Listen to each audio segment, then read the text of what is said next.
What about the issue of security? Because that was one talking point back then in Abia State. I believe security is an ongoing issue.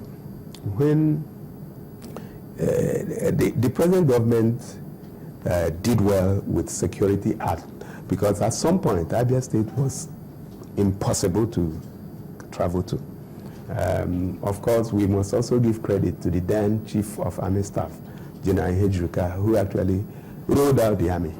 And so the kidnapping level has gone down, armed robbery has gone down. But now that we are in politics, I see a whole lot.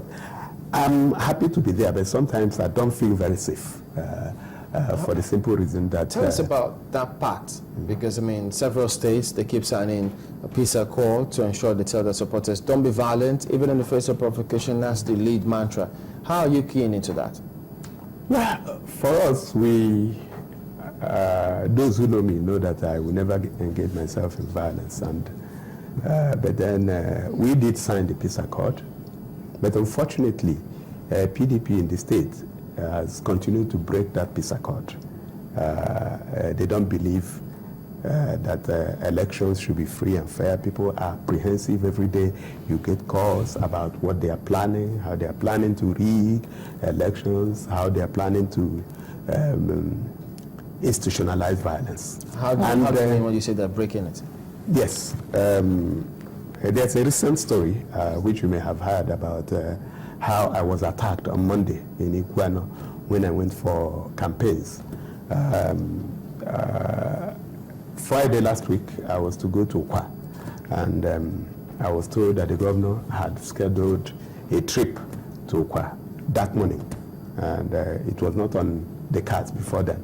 So, and I felt it was a way of attacking me.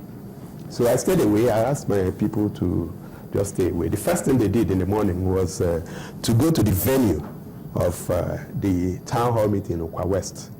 And the transition committee chairman, and by the way, we're always having transition committee chairman. In the last 8 years, local government elections have not held, and the people are just appointed. And of course, because they are appointed, they do the bidding of the government. So went there with police and destroyed the canopies that have been set up, destroyed the public address system, and said that they were under instructions not to let our campaigns hold in the venue. So I called my people and asked them to go to an alternative place, which is somebody's compound. One of our supporters had a big compound, and they went and set up there. But I stayed away until the governor finished with what he was doing in Ukwa, and I was called to say he was on his way back, and I went, held my town hall meetings, and left. That's how we've been managing.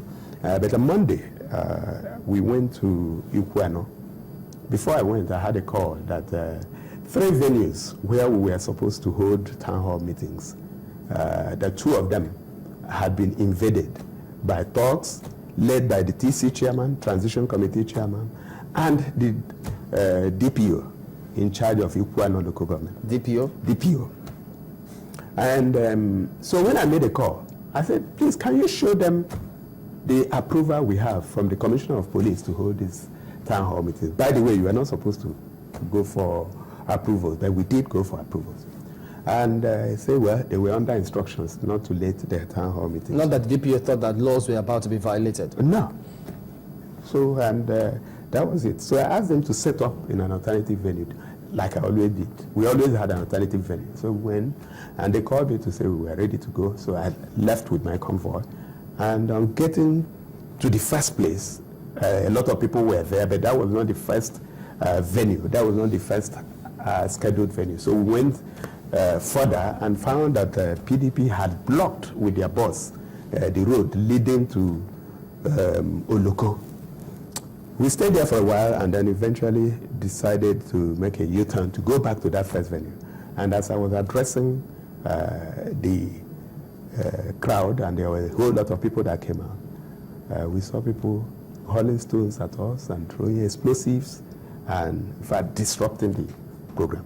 Unfortunately, I had to come out, talk to the people to say, do not retaliate, because we've become very popular in Abia State, and if violence erupts, it is us that are going to lose. Well, Dr. Okti, let's get your concluding thoughts on the Yes, so I was talking about the security situation. I know that a couple of days ago that the PDP candidate was here, and he made veiled threats. And I would like to call on him and his principal and all the people in the state to please let's maintain the peace, because it's not going to be useful for anybody to be wounded within this period, because if we are working in the interest of the people, then we don't want to sacrifice them. He did also ask his supporters to maintain calm in the face of provocations. We have always been calm. In that case, then, let's restate it. Could you just look into that camera and tell your supporters, be peaceful? My supporters know that they have to be peaceful, and it is going to be unfortunate if we have people with broken limbs and have people die for this election. It's not worth it. We need everybody alive to enjoy the dividends of democracy we are bringing. It's also important for me to state at this point that our party supports the president, Goodluck Jonathan, and I would like to call on our people to support the president, vote for him, really, because he had done well transforming the country. If you look at the rail system that is back now, unfortunately, in Abia, we don't...